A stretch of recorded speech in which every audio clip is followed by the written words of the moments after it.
खुर्चीत आले नाही. आता मी ज्यावेळेस गुरुवारी पोलिसांना घेऊन आले त्यावेळेस तुम्ही मेल टाकला. एक मिनिट मला बोलू द्या. ज्यावेळेस असं तुम्हाला कल्पना दिली होती का? सोलापूर शहरातील मी VIP रोड एम्प्लॉयमेंट चौक परिसरात असलेल्या ओला या इलेक्ट्रिक व्हेकलच्या शोरूममध्ये सध्या उभा आहे. नुकतीच 4 दिवसांपूर्वी आम्ही अक्कलकोट रोड परिसरातील ओला शोरूमच्या बाबतीत एक बातमी प्रसारित केली होती. त्यानंतर ही बातमी पाहून आणखीन काही ओला ग्राहक ज्यांना समस्या आहेत ते आमच्यासोबत जोडले गेलेले आहेत. असेच एक महिला आहेत ज्यांना ओला गाडी घेऊन फक्त केवळ 3 महिने झालेले आहे आणि त्यांना मोठ्या समस्या सामोरे जावं लागत आहेत. त्यांच्याकडून आपण माहिती जाणून घेऊया की नेमकं 3 महिन्यातच त्यांना काय समस्या आहे आणि ओला बाबतीत ते काय म्हणतायत. नमस्कार, माझं नाव वर्षा नकाते, मी सोलापूरची आहे. आज मला 3 महिने झाले माझ्या गाडीला घेऊन. 3 महिन्यात 5 वेळा या शोरूमला मी गाडी दुरुस्तीसाठी दिली. या शोरूममध्ये समोरच्या व्यक्तीला जो होणाऱ्या त्रासाची दखल बिलकुल घेतली जात नाही.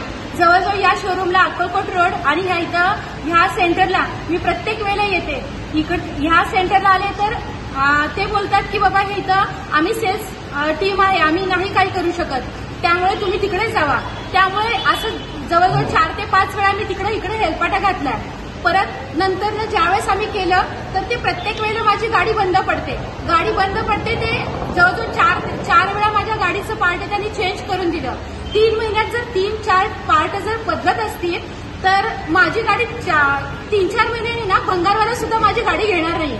कशी बंद पडते, नेमकं काय तुमच्यासोबत घडते गाडी चालवताना? फर्स्ट टाइम माझी गाडी जेव्हा बंद पडते ना, ज्यावेळेस मी 3 महिन्यापूर्वी ज्यावेळेस मी गाडी खरेदी केली त्याच दिवशी मी घरी पूजा करायच्या अगोदरच माझी गाडी घरी गेल्यानंतरच बंद पडली. त्याच्यानंतर मी व्हिडिओ कॉल करून या लोकांना फोन केला तर त्यांनी सांगितलं रिस्टार्ट करा गाडी.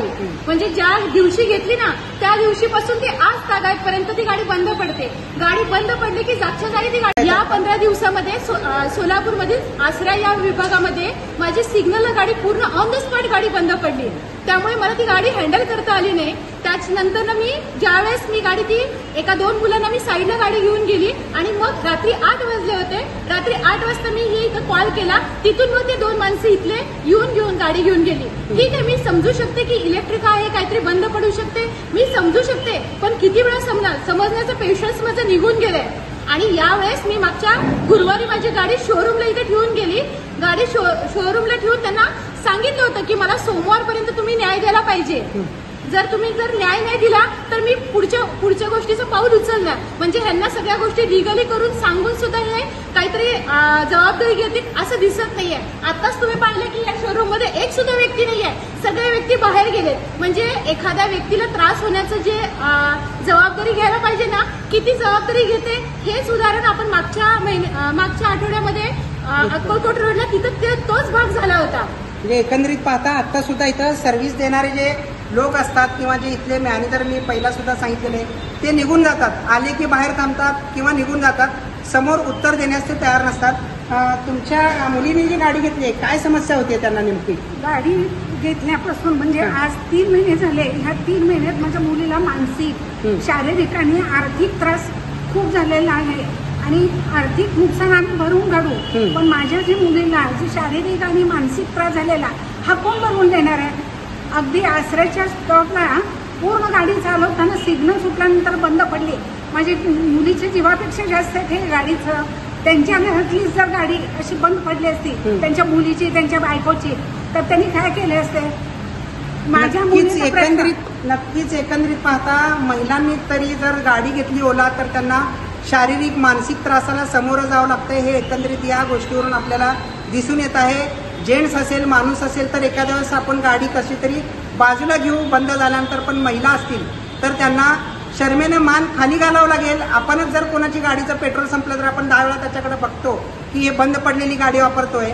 तर यांच्यासोबत काय घडत असेल ते आपण कल्पना करू शकतो. फक्त ओला गाडी घेणाऱ्यांच्या समस्या दिवसेंदिवस वाढतच आहेत. विक्री पश्चात सेवा त्यांना मिळत नाहीये. आता नेमकं तुमच्यासोबत काय म्हणतायत, शेवटचं काय म्हणायला लागले? मी जवळजवळ 1-1.5 महिना 2 महिने झाले शोरूमला येऊन बोलतीये की तुमच्या हातात काही नाहीये, तुम्ही गाडी दुरुस्त करून देण्या इतपतच तुमच्याकडे अथॉरिटी आहेत. तर काही हरकत नाही, मी पण समजू शकते की बाबा काहीच गोष्टी त्यांना अथॉरिटी दिली जाते. पण मी त्यांना सांगितलं की बाबा तुमच्यावरचे जे कोण हेड आहेत तर त्यांचा मला फोन नंबर द्या किंवा मला त्यांचा मेल ID द्या, मी या गोष्टी लिगली करते. तरी सुद्धा मला एकाने सुद्धा वरच्यांचा त्यांचा फोन नंबर दिला नाही किंवा मेल ID दिला, काहीच केलं नाही. फक्त एकच करतात की मॅडम तुम्ही या, तुमची गाडी बंद पडली की आम्ही गाडी दुरुस्त करू. याच्या व्यतिरिक्त त्यांच्याकडे उत्तरच नाहीये. किती पैसे देऊन गाडी घेतली तुम्ही? मी EMI वर घेतले सर. नाही, ऑन रोड फक्त गाडी किंमत किती पडली? 1,63,000 पडली सर. 1,63,000. आता त्यांना भेटलं असेल, मला तर ते व्याजासहित मला 2,30 पर्यंत भरावं लागेल. तुम्ही हप्ते भरतायत? येस, आता माझा 3रा हप्ता कट झाला या महिन्यामध्ये. तुम्हाला फायनान्स कोणत्या कंपनीचा? फायनान्स कंपनीवाले सुद्धा लुटतात हे माहिती आहे येस का? Yes sir. आता मला कळलं की ज्यावेळेस ते येतात ना सर, ज्यावेळेस गाडी घ्यायला येतात ना, तेव्हा स्वतःहून उठून दरवाजापर्यंत येतात आणि क्लायंट हो म्हणल्यानंतर त्याला सोडायला जातात. पण तोच क्लायंट ज्यावेळेस काहीतरी इश्यू घेऊन येतो तर ते क्लायंटला बोर्ड दाखवलं जातं, इथं जावा तिथं जावा, आम्ही सेल्स मॅनेजर आहे, सर्व्हिस मॅनेजर वेगळा आहे.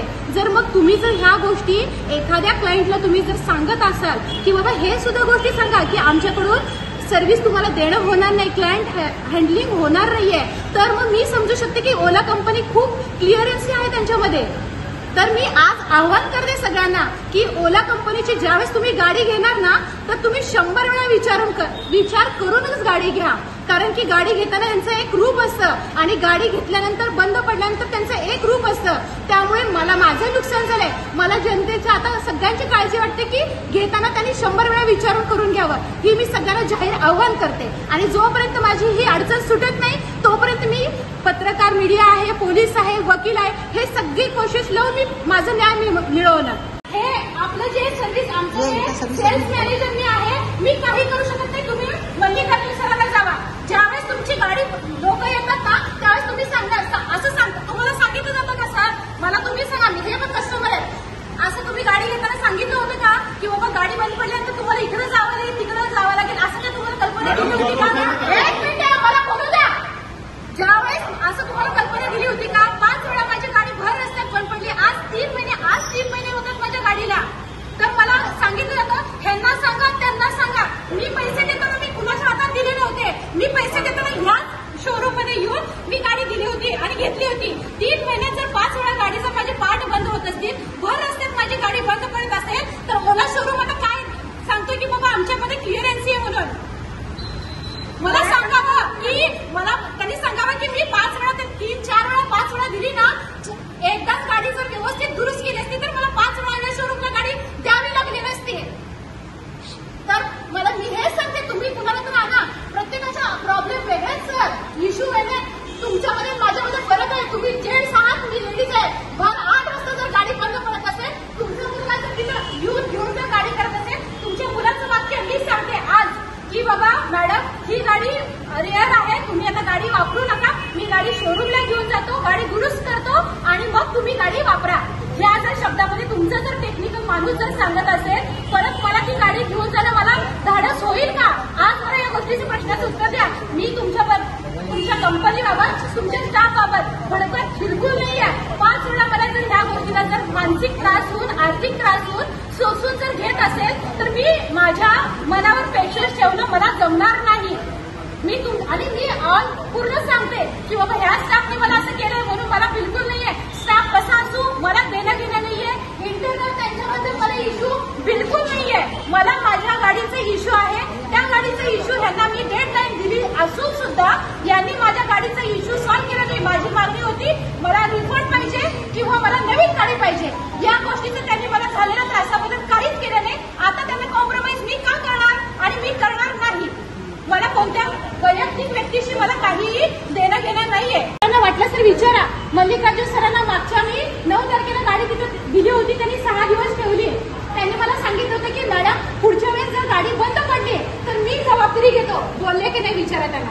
त्यांनी त्याच्यानुसार बोलल्यानंतर पुन्हा माझी गाडी बंद पडली. त्याच्यावर एक कमेंटमेंट केली होती, मॅडम तुमच्या गाडीला प्रॉब्लेम आहे तर मी तुम्हाला तात्पुरतं काय देईन. आज जवळजवळ मला 7 दिवस झालं. मी रिक्षाने ऑटोने मी ऑफिसला जाते. तर मला तुम्ही रिप्लेसमेंट काहीतरी द्यायला पाहिजे होतं. मी पर्सनली तुम्हाला पण सांगितलं होतं माझं घर लांब आहे. बोलले होते की नाही दादा? मी ह्यांना पण तुम्हाला 1 मिनिट माझं ऐकून घ्या. मी तुम्हाला बोलले होते की नाही माझ्या घराचा प्रॉब्लेम आहे, मी लांबून येते, माझ्या गाडीचा इश्यू आहे, तुम्ही पर्सनली बघा सर, कारण की मला खूप त्रास होतोय. हे मी बोलले होते की नाही मागच्या वेळेस तुम्ही काय म्हणले? आता काही येणार नाही मॅडम पण त्यावेळेस clear करून दिलं मॅडम तुम्हाला problem. तुम्ही करू नका, माझ्याकडे बघून तुम्ही कोऑपरेट करा. मी त्यावेळेस तुमचं ऐकले, त्यावेळेस क्लिअर करूनच तुम्हाला गाडी दिली. मग गाडी परत नंतर बंद पडली. कुठे गेला तो माणूस तुमचा? त्याने मग इथून मालबारच्या इथून का आणली गाडी विचारतो, कुठे गेला टेक्निशियन? त्याला बोलवा. कुठे थांबा मी बघते. मग इथं टेक्निशियन कुठे गेले? ते 2-3 होते इथं. इथून त्यांचा टेक्निशियन येऊन मालबारच्या इथून माझी गाडी बंद पडलेली घेऊन आल्या. तरी सुद्धा ह्या लोकांना जर एक्सेप्ट नसेल ना, तर म्हणजे ग्राहकाबद्दल या लोकांमध्ये किती कॉन्शियस आहेत, किती त्यांनी ग्राहकाला त्रास होऊ नये यासाठी किती कोऑपरेट करतात, या गोष्टीची जनतेने या गोष्ट व्हिडिओ बघून त्यांनी ठरवावं. मी काही सांगत नाही. हेलो, नमस्ते. मैं सोलापुर से बात कर रही हूँ, वर्षा नकाते. मैंने ओला गाड़ी आज 3 महीने हो गया गाड़ी लेकर, पर उसमें बहुत परेशानी खड़ी कर दी है ये ओला ने. और जब ये मैं गाड़ी लेते समय उन्होंने बहुत अच्छे से मुझे बेहतरीन अच्छे से वो उन्होंने बोला कि बाबा गाड़ी अच्छी है, लेकिन इसका आउटपुट तो बिल्कुल बेकार है, बकवास है. और उनकी सर्विस भी बहुत बेकार है. इनका जो स्टाफ है वो भी अच्छी तरह से बात नहीं करता, कोऑपरेट नहीं करता. ओनली वो बोलता है कि आपकी गाड़ी बंद हो जाए तब हम आपका गाड़ी सर्विस करेंगे. क्या दिक्कत, क्या समस्या आ रही है आपको सोलापुर में ओला गाड़ी को लेकर? आज 3 महीने हो गए. 3 महीने में मेरे 5 बार वो गाड़ी बंद हो गई है. चलाते समय वो गाड़ी हैंग होती है, बंद होती है सर. और 3 महीने में मेरा गाड़ी का 3 पार्ट बदला हुआ है सर. और यहाँ के लोग क्या कहते हैं अभी? सर वो बोलते हैं कि हम जब गाड़ी आपकी बंद पड़ेगी ना, तब हम वो उसको दुरुस्त करेंगे. इतना ही हमारे पास अथॉरिटी है, इसके अलावा हमारे पास अथॉरिटी नहीं है. तो अभी क्या कहना चाहेंगे आप? ओला लेकर आपको पश्चाताप हो रहा है? बहुत पश्चाताप. अभी मैं सबको आह्वान करूंगी कि जब भी आप ओला गाड़ी लेंगे तो सोच समझकर वो गाड़ी लीजिए. ये मेरा जाहिर आह्वान है सर. जमीन में निवेश करो, जमीनदार बनो. सोलापूरकर आपण खुली जागा घेण्याचा विचार करताय, तेही अत्यंत कमी दरात आणि महानगरपालिका हद्दीत. तर मग चिंता कशाला. जमजम पार्क आपल्या परिवारासाठी घेऊन आली आहे नई जिंदगी परिसरात तब्बल 3 एकरचा ओपन प्लॉटचा खजिना. प्रशस्त रस्ते, अंतर्गत ड्रेनेज लाईन, स्ट्रीट लाईट, शाळा कॉलेजेस हे जवळ, 24 तास रहदारीचा परिसर, तसेच 80 फूट व 200 फूट रोड लगत विमानतळ जवळच असणारा हा भव्य प्रकल्प. आता मी नावाचा मालक नाही तर जमिनीचा मालकही होणार, तेही जमजम पार्क सोबत. बुकिंग सुरू. संपर्क 99 60 82 52 92.